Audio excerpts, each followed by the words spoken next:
memikirkan hal-hal kayak gitu. Dan kemudian lama-lama saya lihat dia kemudian kalau nggak salah ini ya diangkat sebagai pastor itu.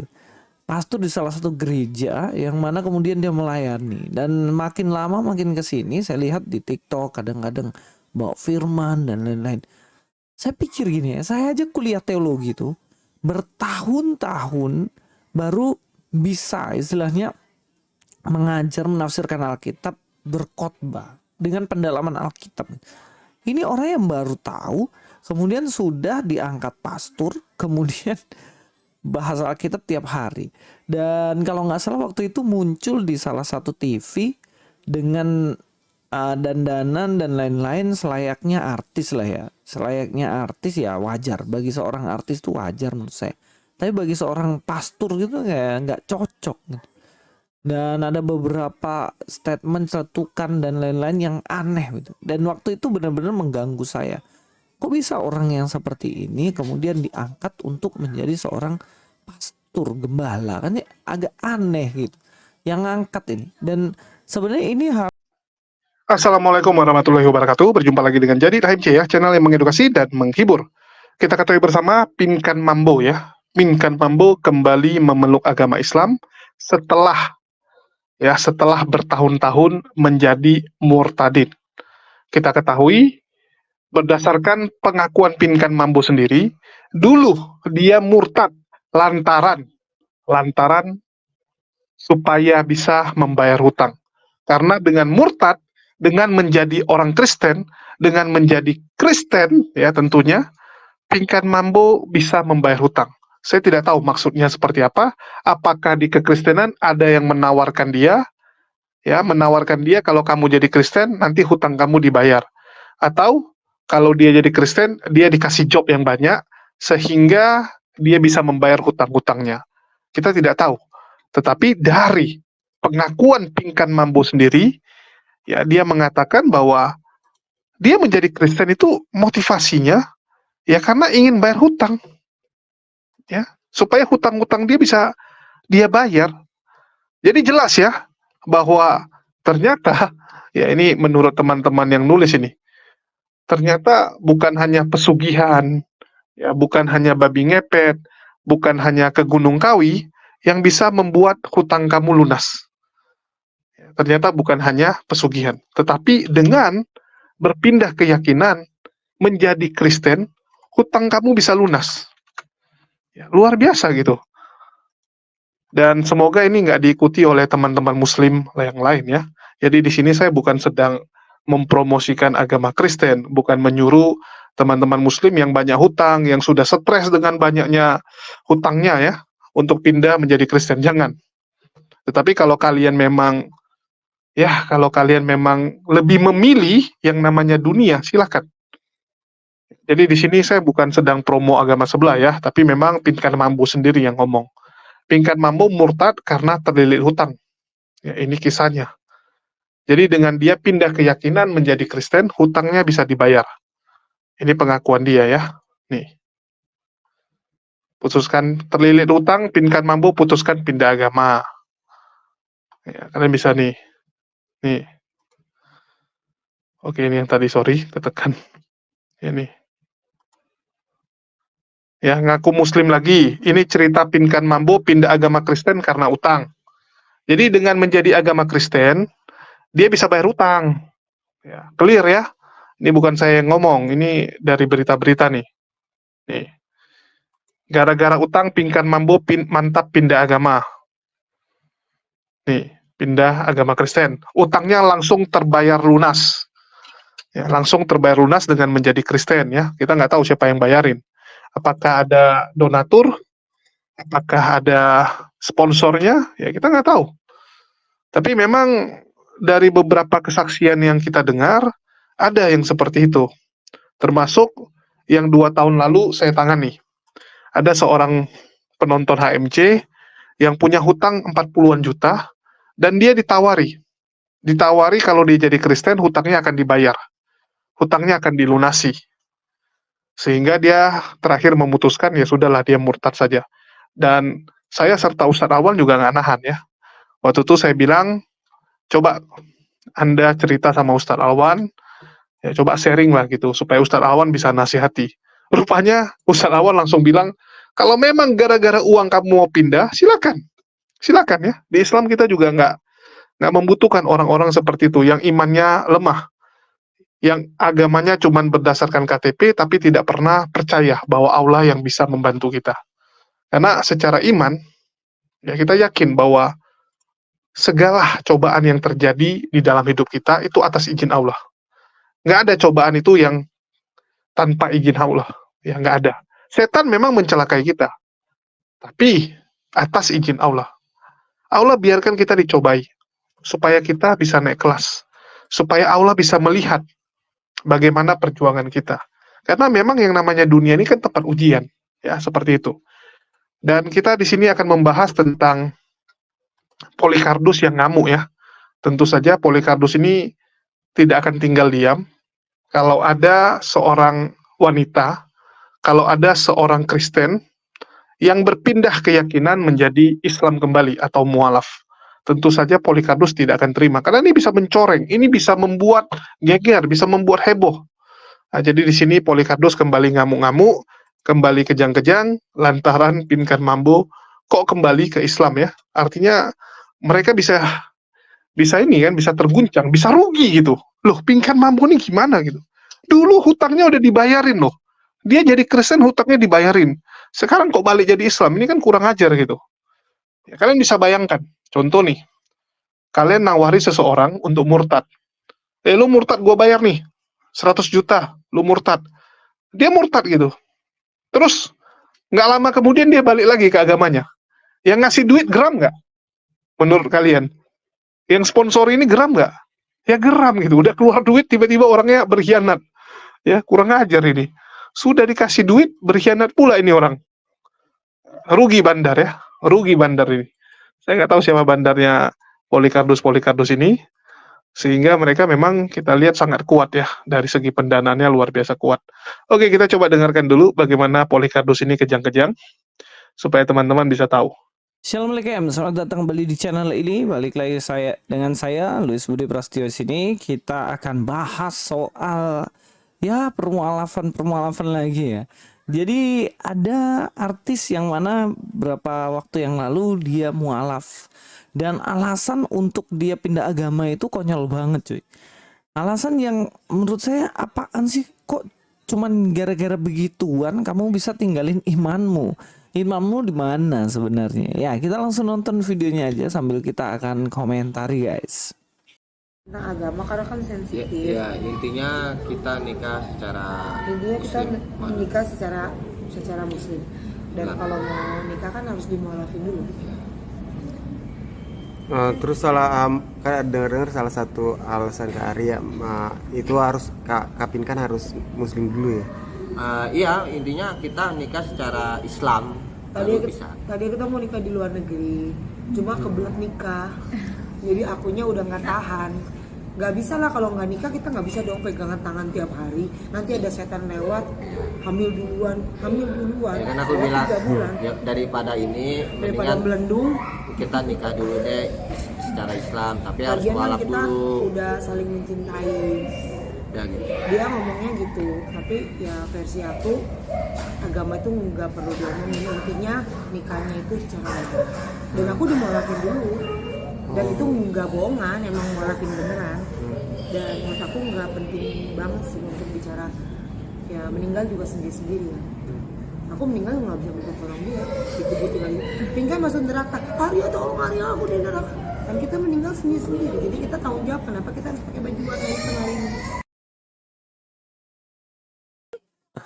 Aduh, miris ya sama orang-orang kayak gini ya. Jadi dulu pas saya pernah iringi main musik ya, ini Pinkan ini waktu itu pelayanan di Manado. Di sana dia nyanyi, jadi saya yang iringi keyboard waktu itu. Saya lupa nyanyi lagu apa ini Pinkan ini. Nah waktu itu saya kaget, loh kenapa kok orang ini nyanyi lagu rohani, terus kok di gereja? Dengar-dengar katanya dia masuk Kristen. Cuman dari beberapa penyampaian dan kesaksiannya saya mulai curiga kan. Masa segampang itu, sereceh itu gitu loh. Dia bisa kemudian dia melayani pindah agama dengan alasan yang nggak banget gitu. Waktu itu pikiran saya, tapi waktu itu kan saya masih bocil ya, nggak terlalu memikirkan hal-hal kayak gitu. Dan kemudian lama-lama saya lihat dia kemudian kalau nggak salah ini ya diangkat sebagai pastor gitu. Pastor di salah satu gereja yang mana kemudian dia melayani. Dan makin lama makin kesini saya lihat di TikTok kadang-kadang bawa firman dan lain-lain. Saya pikir gini ya, saya aja kuliah teologi tuh bertahun-tahun baru bisa istilahnya mengajar menafsirkan Alkitab, berkhotbah dengan pendalaman Alkitab. Ini orang yang baru tahu, kemudian sudah diangkat pastor, kemudian bahas Alkitab tiap hari. Dan kalau nggak salah waktu itu muncul di salah satu TV dengan dandanan dan lain-lain selayaknya artis lah ya. Selayaknya artis ya wajar. Bagi seorang artis itu wajar menurut saya. Tapi bagi seorang pastor gitu kayak nggak cocok. Dan ada beberapa statement cetukan dan lain-lain yang aneh gitu. Dan waktu itu benar-benar mengganggu saya. Kok bisa orang yang seperti ini kemudian diangkat untuk menjadi seorang pastor, gembala? Kan ya agak aneh gitu. Yang ngangkat ini. Dan sebenarnya ini harus menjadi koreksian bagi gereja-gereja juga. Saya nggak pernah setuju dengan gereja-gereja yang mana orang yang baru pindah agama dan kemudian sudah dikasih kepercayaan untuk menjadi seorang pemimpin leader dalam gereja. Nggak bisa, dia harus belajar dulu baik-baik. Dan kemudian kalau kita lihat ya, bahkan dalam Alkitab kan dikatakan untuk menjadi seorang pemimpin rohani, janganlah orang yang baru percaya. Justru itu akan menjadi batu sandungan. Ini bagus menjadi koreksian bagi gereja-gereja supaya orang model begini yang mempermainkan imannya hanya untuk sesuatu yang receh itu nggak dikasih kesempatan. Mereka yang bertahun-tahun belajar Alkitab, justru mereka lah yang sebenarnya bagus untuk jadi leader. Bukan mereka yang ujuk-ujuk gitu loh. Itu jelas nggak bagus. Terutama untuk alasan-alasan yang receh. Ini pun dia berpindah dari agama sebelumnya masuk ke Kristen, kemudian balik lagi ke agamanya dengan alasan-alasan yang nggak penting menurut saya. Kenapa saya katakan nggak penting? Sekarang aja ya, kalau kita lihat dari videonya di mana dia mengatakan saya pindah agama karena saya sudah kebelet menikah. Kan nggak lucu kalau belendung duluan, hamil duluan kan, hamil duluan, telah 3 bulan katanya dia nyanyi begitu. Jadi hanya sebatas itu dalam pernikahan konsepnya supaya tidak hamil duluan di luar pernikahan. Loh, ini konsep pernikahan yang di dalam iman Kristen jelas ini sudah sesuatu kekeliruan, sesuatu kesalahan. Dalam pernikahan, menikah itu bukan hanya sekedar karena kita ingin melakukan hubungan, bukan sekedar karena takut nanti hamil duluan. Loh, tidak seperti itu. Pernikahan itu adalah instansi, institusi, dia adalah sebuah lembaga yang mana tertua yang langsung didirikan oleh Allah. Tertua. Sebelum ada yang lain-lain, sudah ada pernikahan ini. Buktinya di Taman Eden, Tuhan sudah langsung menikahkan Adam dan Hawa. Jadi kalau kita lihat tertua begitu loh. Kenapa? Karena Tuhan memiliki tujuan yang mulia di balik pernikahan yang ada. Pernikahan itu kan seseorang yang berbeda jenis, mereka memiliki kasih cinta satu dengan yang lainnya. Dan bahkan pernikahan digambarkan sebagai hubungan antara Yesus Kristus dengan umatnya. Jadi seorang suami istri yang saling mengasihi itu sebagai gambaran untuk menjelaskan kepada orang ini loh hubungannya Allah dengan manusia yang dikasihi. Sehingga pernikahan itu sebenarnya tujuan utamanya adalah untuk kemuliaan dan kebesaran nama Tuhan. Ini yang paling penting yang kita harus ketahui. Sehingga bukan hal-hal semacam begini kemudian dijadikan landasan Karena takut ini, karena takut itu, makanya saya menikah dan saya tinggalkan iman saya yang lama.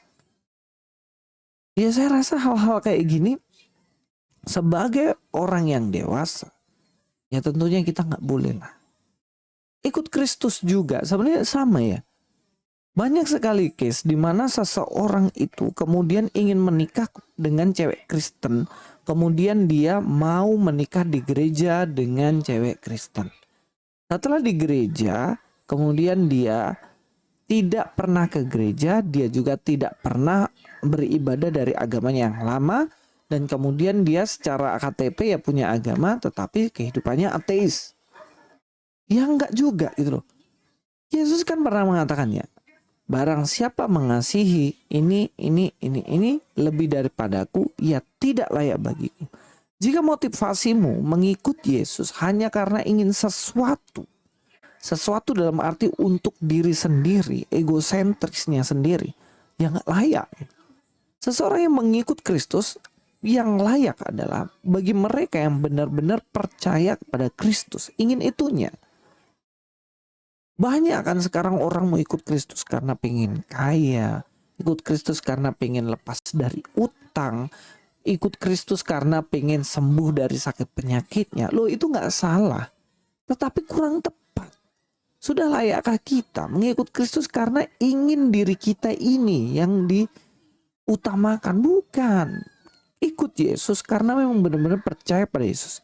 Saya kasih tahu satu rahasia umum nih sebenarnya. Seseorang yang ikut Kristus bukan karena benar-benar ikut Kristus, pasti dia tinggalkan imannya. Pasti dia tinggalkan iman. Jadi marilah kita bertumbuh ke arah Kristus, ke arah yang benar, bukan ke arah sesuatu yang sebenarnya tujuannya adalah diri kita sendiri. Oke, mungkin itu saja dari saya, Luis Budi Prasetyo sini. God be with you all.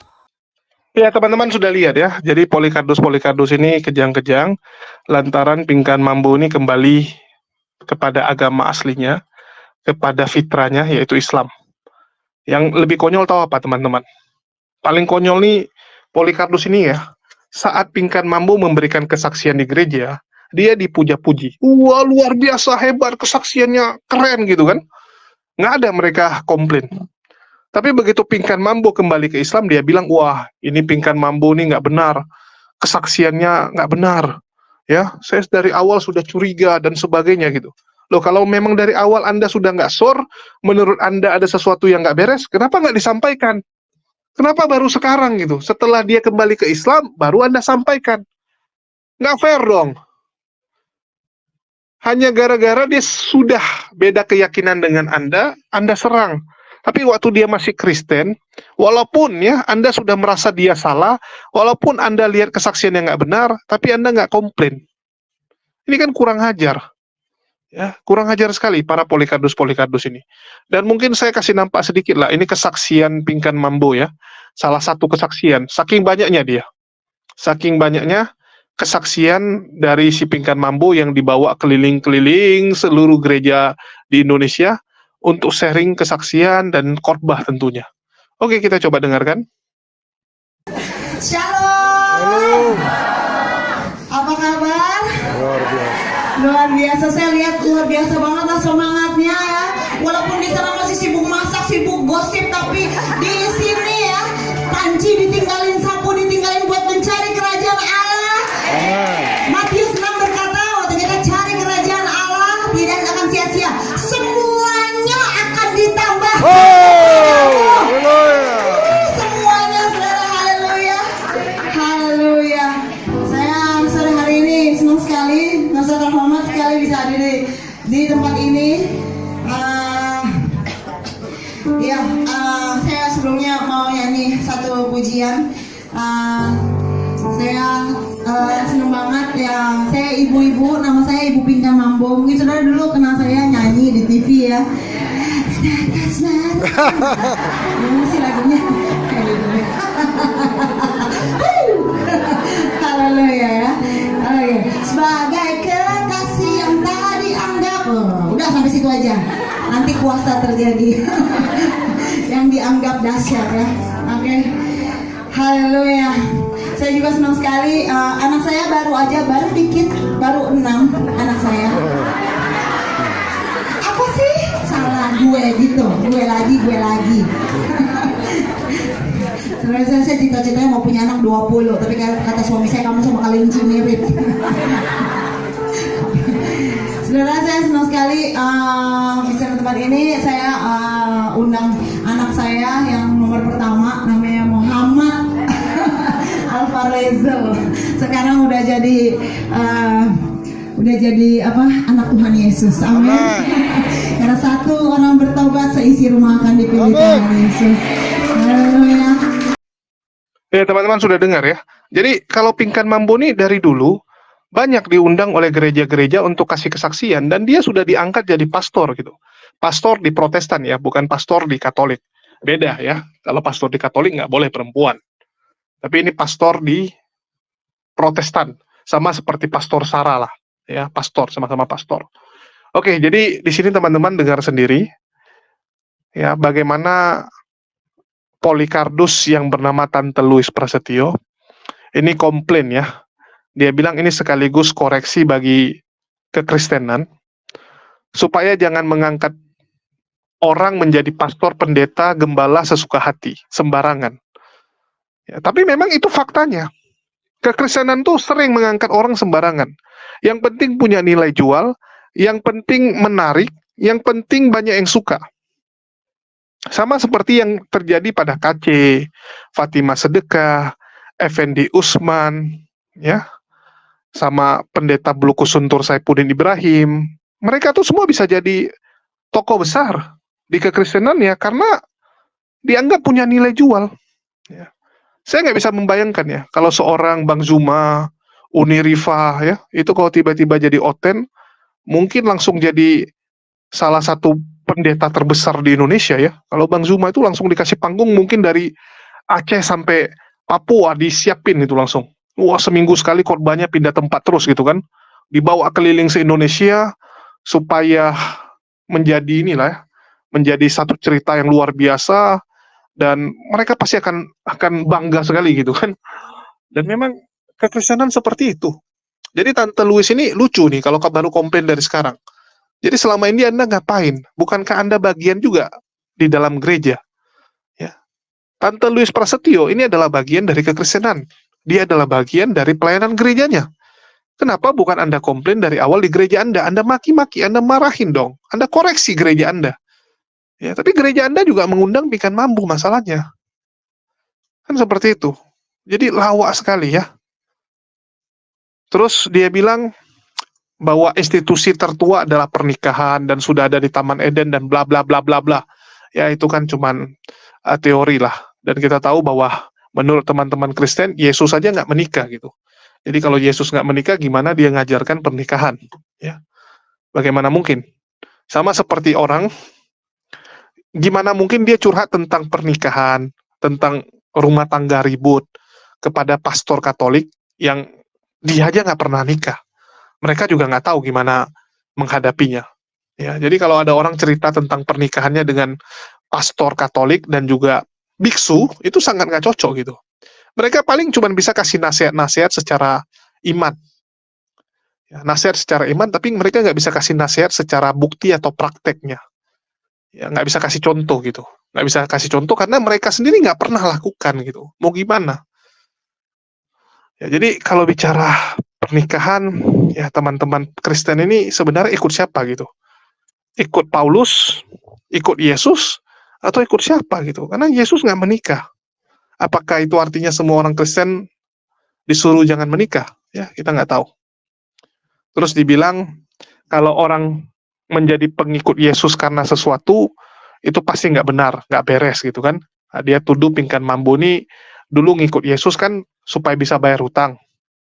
Supaya hutang-hutangnya bisa lunas. Artinya motivasinya nggak benar. Halo?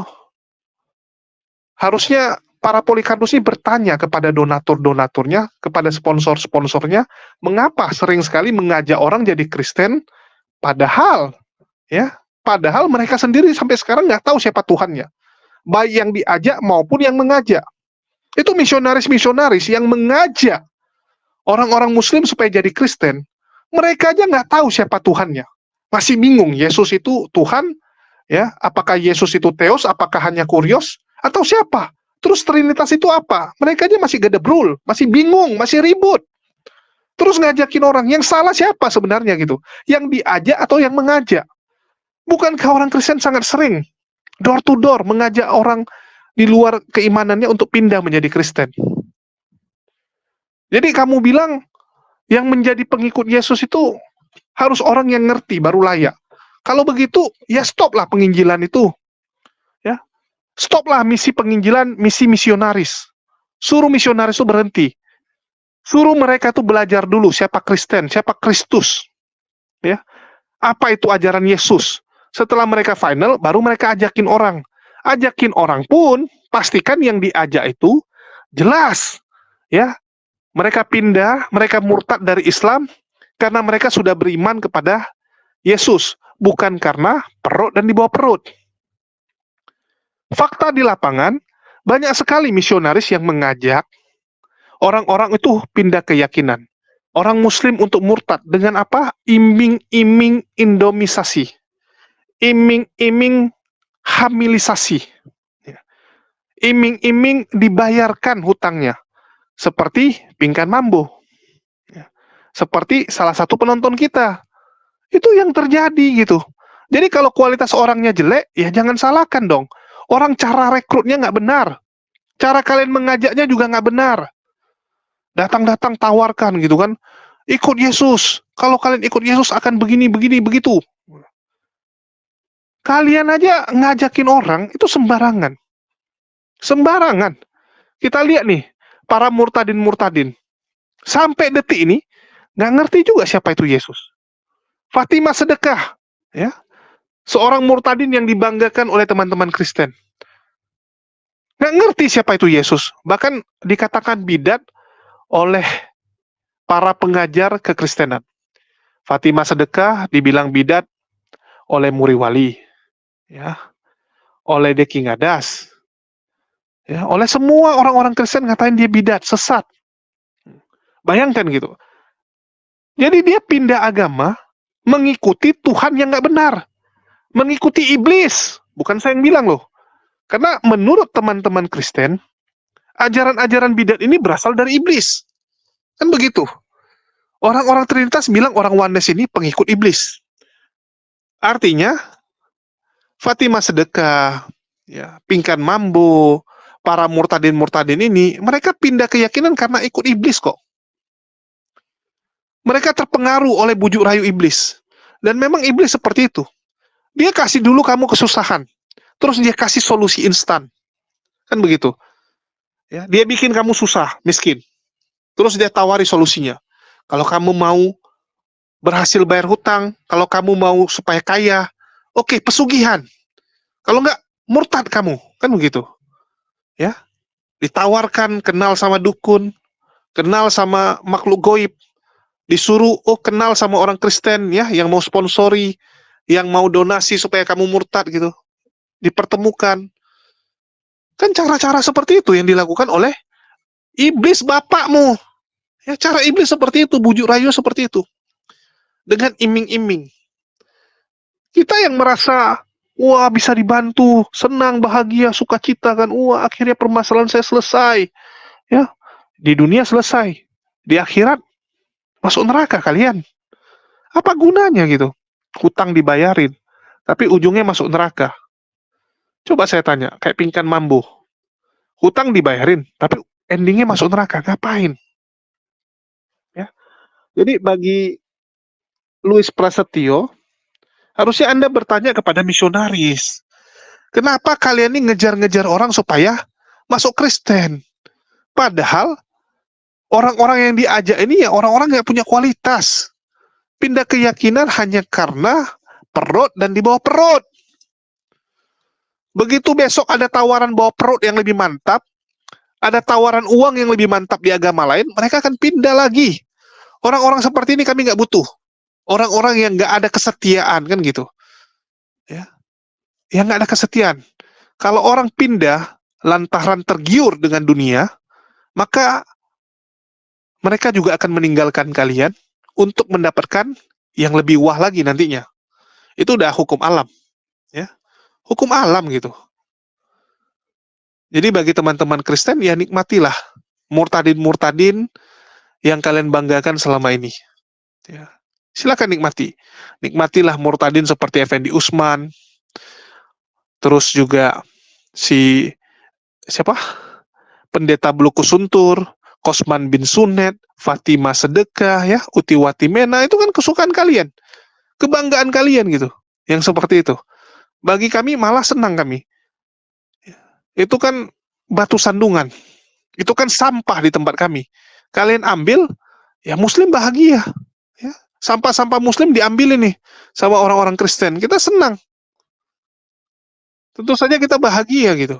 Daripada di Islam, mereka cuma jadi batu sandungan, mereka cuma jadi bisul, ya, cuma jadi sampah yang ngerusak, mengganggu, mending diambil, silakan. Ya, jadi orang-orang Muslim yang tergiur untuk murtad supaya hutangnya lunas, supaya kaya, silakan keluar. Ya, saya berani jamin, Islam tidak ada ruginya. Islam tidak ada ruginya ditinggalkan oleh orang-orang seperti itu. Malah kita bahagia. Clear ya? Jadi buat polikardus, janganlah terlalu kejam. Janganlah terlalu ngamuk-ngamuk tantrum gitu ya. Buat Tante Louis ingat umur, ingat kesehatan. Ingat kesehatan. Kami aja nggak ada merasa, wah, Pingkan Mambo kembali Islam. Karena menurut kami orang seperti ini nggak ada kualitasnya. Kecuali dia mau bertobat. Sekali lagi ya, saya bukan hakim, saya juga nggak tahu. Ya, kita doakan saja semoga Pingkan Mambo benar-benar bertobat, bukan hanya sekedar ganti agama doang, ya, bukan hanya sekedar pindah agama karena mau menikah, tapi benar-benar tahu, ya, tahu gitu bahwa kita ini cuma sementara di dunia. Jadi nggak ada yang perlu dibanggakan, nggak ada yang perlu dibanggakan di dunia ini. Yang kita lakukan tuh apa? Mengumpulkan pahala sebanyak mungkin. Itu aja. Kumpulkanlah sebisa mungkin selagi ada kesempatan. Itulah kenapa saya selalu mendorong, ya, mengajak teman-teman untuk berbuat sesuatu. Jadilah berkat bagi orang lain.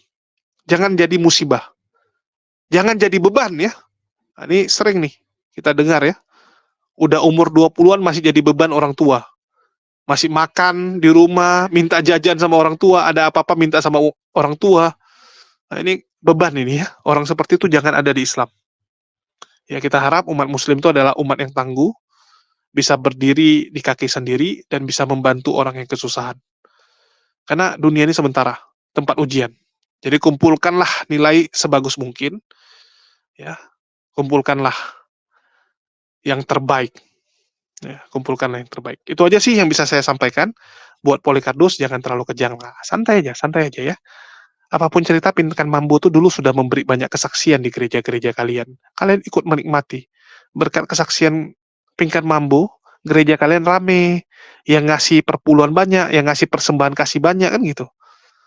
Terus begitu dia udah mualaf, kalian hina-hina, ya nggak fair dong. Kalau kalian merasa kesaksian dia nggak benar, dari dulu ditegur. Jangan gara-gara itu demi kekristenan, kalian tutup mata. Begitu sekarang udah Islam, ya kalian serang. Ya nggak adil lah itu, nggak adil. Ya. Kalau saya ada yang nggak benar, saya akan komplain. Saya akan langsung komplain. Ya, saya bukan tipikal, oh ini karena teman kita setuju aja gitu kan, supaya bisa mengelabui lebih banyak orang. Nggak boleh seperti itu. Ya, bagi teman-teman sebelah, tolonglah. Ingatkan Tante Louis, supaya jangan terlalu kejang-kejang. Nanti bisa stroke dia, kasihan. Karena seiring waktu umur kita terus bertambah nih. Udah mulai harus jaga kesehatan juga ya. Mungkin itu aja bisa saya sampaikan. Ya, saya juga mau promosi sedikit ya. Kita ada menjual merchandise pendebat dan merchandise lainnya tentunya. Bagi teman-teman yang ingin membeli baju pendebat ya, ada Bang Zuma nih, Nenek Mukiper, masih mau kau datang besok. Terus ada polo set HMC, dan hoodie serta merchandise lainnya. Jangan lupa di follow ya di Tokopedia, JFriends, atau bisa ke WhatsApp saya juga. Di WhatsApp saya, kalian bisa juga membeli merchandise tersebut. Ya, nomornya saya taruh di bawah. Dan bagi teman-teman yang ada di Jakarta ataupun mampir main ke Jakarta, jangan lupa juga singgah ke jualan kita ya. Kita ada jual stik ayam dengan harga mulai dari 20.000 saja. 20.000 kalian sudah bisa makan stik ayam ya. Lokasinya ada di Jalan Kayu Manis Timur, lebih tepatnya di daerah Matraman. Ya, Jalan Kayu Manis Timur ini. Lebih tepatnya ini titiknya. Ya, ini langsung kalian bisa search saja dari Google Map. J-Stick Kayu Manis Timur ya, jangan yang lain, nanti salah gitu. Soalnya ada beberapa. Yang benar itu adalah J-Stick Kayu Manis Timur. Yang di depan Jalan Jarak 10 ini. Ya, nanti ini ada kayak food court gitu. Ada food court dan kita ada yang di paling samping. Ya, kita lokasinya yang paling samping. Seperti ini tempatnya ya. Jadi di situ ada empek-empek, ada ramen, ada yang lain-lain juga. Oke. Mungkin itu aja yang bisa saya sampaikan. Makasih buat teman-teman semua yang udah nyimak dan terus mendukung channel ini ya. Makasih buat semuanya. Di akhir kata saya ucapkan wassalamualaikum warahmatullahi wabarakatuh. Sampai jumpa di video-video kita selanjutnya.